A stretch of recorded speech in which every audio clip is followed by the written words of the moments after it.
Good morning, everyone. Good afternoon, good evening from wherever you're hearing me from, and happy New Year to everyone.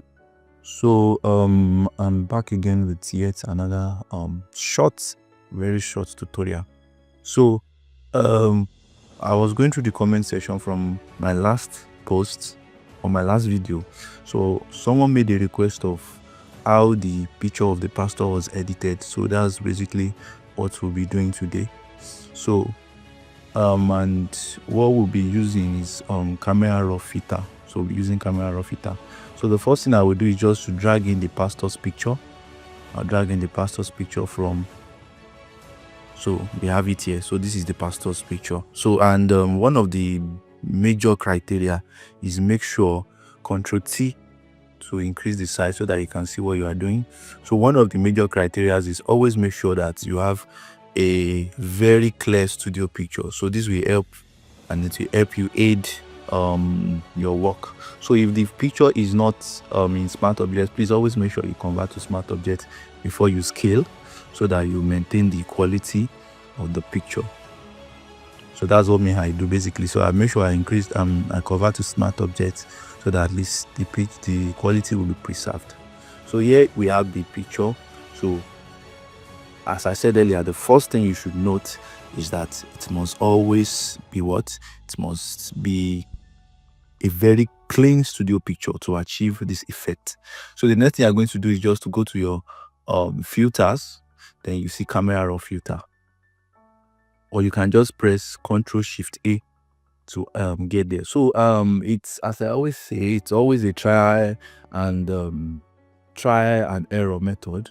So you just go along with, that's why you have the preview. So you preview it here, you make sure that it's not so grainy, that it will not be blur, and you also make sure that the effects come out. So the basic reason why we have the camera is just to make it show very well, so to avoid a long video. So what we're going to do is just to majorly, I don't touch this exposure most of the time, then I adjust the contrast a bit.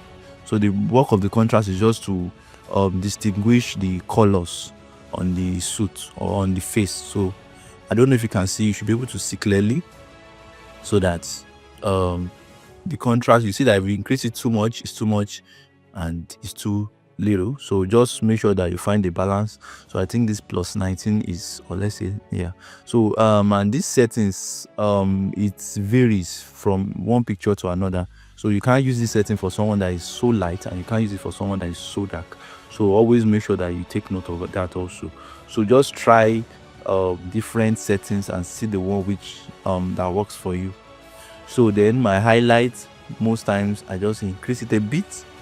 Then the shadow, if I want the suit to be dark, I reduce it. If I want it to be bright, I increase it. But in this case, I want us to still see the details on the suit, so I go this way. Plus 15 is okay. Sometimes I don't touch the white and black, I leave it like that.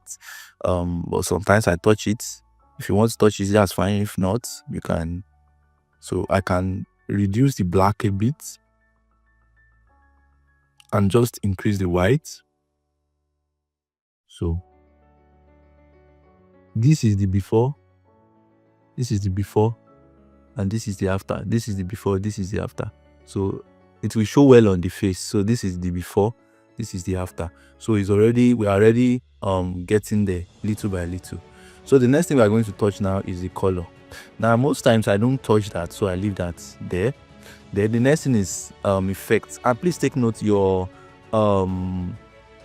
Photoshop camera roll might not look like this. This is because this is Photoshop 2025.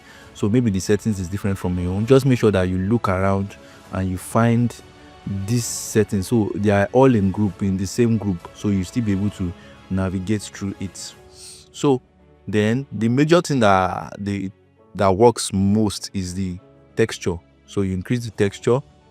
So make sure you don't increase it too much. Let's even focus on the face now.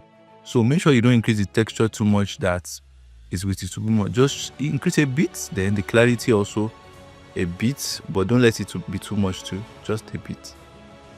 Just a bit. So the aim is not to make the picture effect so much, but it's just to add a little bit to it. Then most times I don't touch my curve. If after I want to touch it, I just touch it slightly, but most times I don't. So then I go to my details. Yes, under my details. So then I touch the sharpening too. So I sharpen it. You see that is when you see this is the former one. Then that is when the details will now come out. But you don't want to go too much, unless it will not look so cool. So just find a balance. Then you can just add a little bit of noise reduction, just to So this is the before, this is the after, this is the before, this is the after. So you see that then you can still go around, touch some things if this is too much, if it's not too much.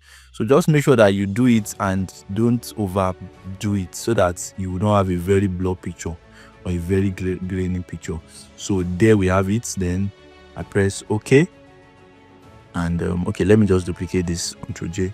So let me clean this. So this is the before, this is the after, this is the before, this is the after. Then I do something based on the design that I'm working on. I can also add hue and saturation to it, just to reduce the, if I feel like it's too saturated. So I press Ctrl U, that's to bring my hue and saturation. Or I go to my FX panel here, then I go hue and saturation. But most times I'm used to Ctrl U for hue and saturation, and I reduce the saturation a bit.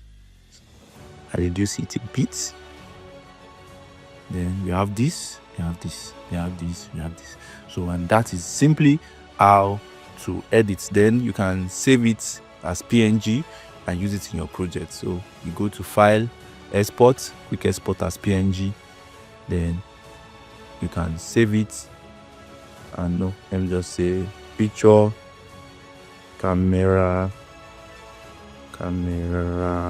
raw.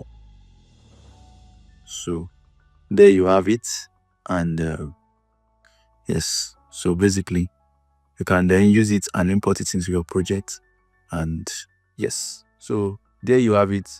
If you need any other thing, please do let me know. Let me open the camera raw again, so that let me just keep the settings there for a while, like a minute. So we have 21.9, 15, 6, 11.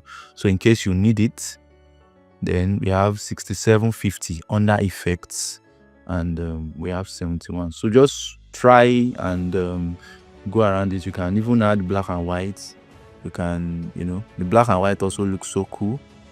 So that's basically how we edit.